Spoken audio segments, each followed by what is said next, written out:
Deshmukh Sachin, working as an assistant professor in the Department of Civil Engineering of Walchand Institute of Technology, Solapur. Today we are going to learn about compressibility and vapor pressure. These two are also very important properties of fluid. At the end of this topic, you are able to understand the concept of compressibility and vapor pressure, and also you can calculate bulk modulus of elasticity and vapor pressure. Students, we often use the word compressibility, particularly for water. We say it is incompressible. Definitely, it is incompressible. But what it means? What is mean by bulk modulus of elasticity? That we are going to learn in this topic. Compressibility is measure of the change in the volume, because we are going to give the pressure on that particular, you can say, fluid. Compressibility is a measure of the change in the volume resulting from the external pressure applied to the surface of an object. The frictional volume change of an object is the ratio of the change in the volume. So delta V, that is change in the volume, to the initial volume V. This ratio of delta V to V is estimated from, or you can say directly proportional to, the constant and related with pressure delta P. This C is compressibility of the object. Compressibility of the object. So that we can say the ratio is directly proportional to the compressibility and multiplied by the, you can say, pressure delta P. It is the applied external pressure. And the minus sign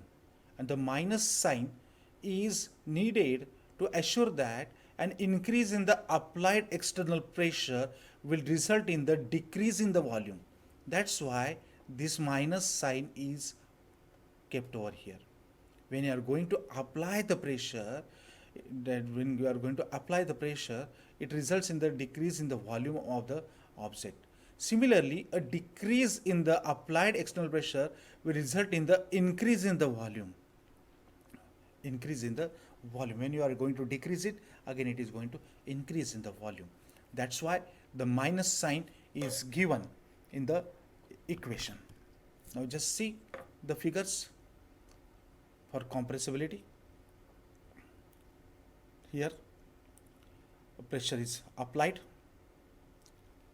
Okay, go through these two important figures where your concept is going to clear. What is the compressibility? These are the modulus, you can say molecules, closely spaced, so it is not easily, you can say, compressed. But the molecules widely spaced, they are getting highly compressed. Similarly, you can see here also in this figure, when they are closely placed, it is difficult to apply the pressure. If they are widely spaced, it is more.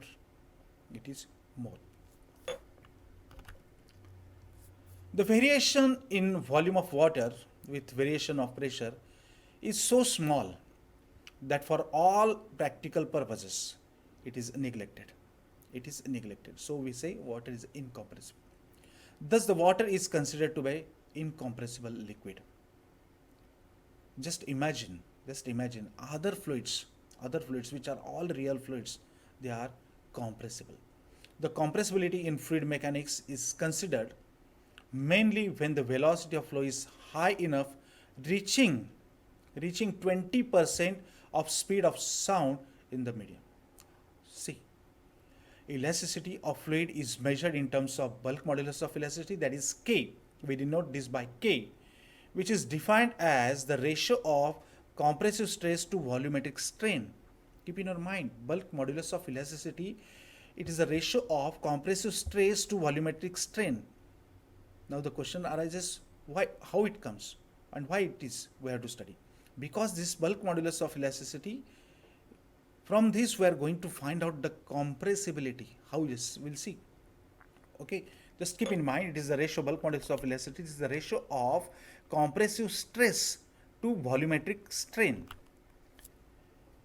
Compressibility is the reciprocal of bulk modulus of elasticity. Just I told you that it is, why we have to calculate bulk modulus of elasticity?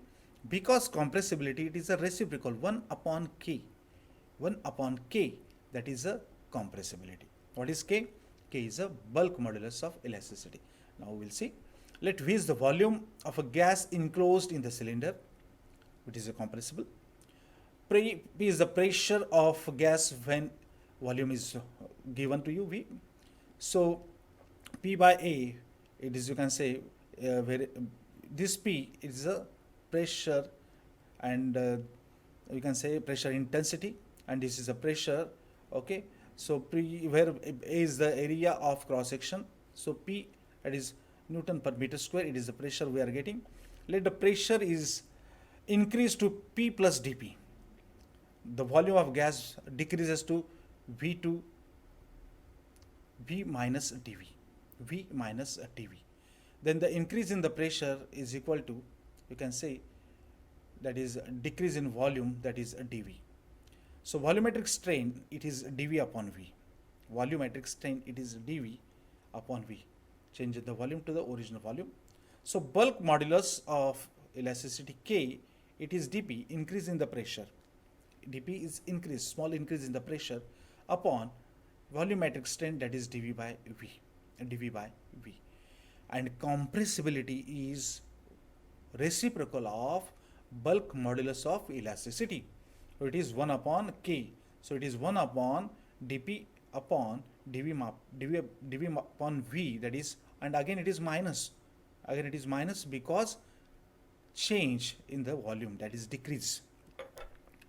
Okay, minus sign always you have to keep in mind. Effect, we'll see what is the effect of pressure and temperature on the bulk modulus of elasticity. The bulk modulus of elasticity is not constant, but it increases with the increase in pressure. Increase in pressure. And bulk modulus of elasticity of the fluid is affected by temperature.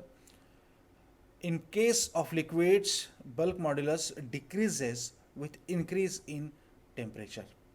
Is increase in temperature. At normal temperature and pressure, following are the important values that you have to keep in mind.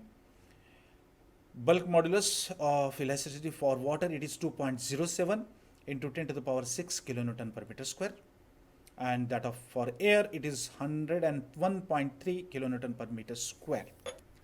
Now we'll see the next property, that is vapor pressure. The pressure exerted by the vapors over the surface of the liquid at the equilibrium at a given temperature is called vapor pressure of the liquid. In simple way we can define this. When it is a closed container and we are going to heat this particular liquid, it vaporizes, and after some time they accumulate the position over here and start penetrating on this surface. This is a vapor pressure. This concept is used widely in pressure cookers. Okay, so in this area the vapors are going to accumulate, and after that they are going to penetrate on the surface. The effect that we'll see, vapor pressure, the temperature at which the vapor pressure of the liquid become equal to the atmospheric pressure is called at its boiling point. Okay, and nature of liquids. Okay, factors affecting, we'll see. A factor affecting, that is temperature and nature of liquid, and then internal molecular forces, and you can say there are also some factors which do not affect vapor pressure, that is quantity of liquid and solid, and surface area, We'll just see this one once again. That what are the factors affecting vapor pressure? Temperature, nature of liquid,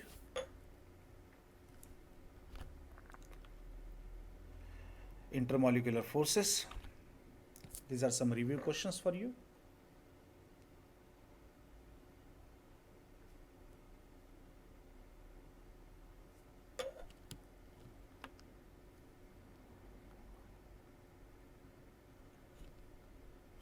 These are the answers.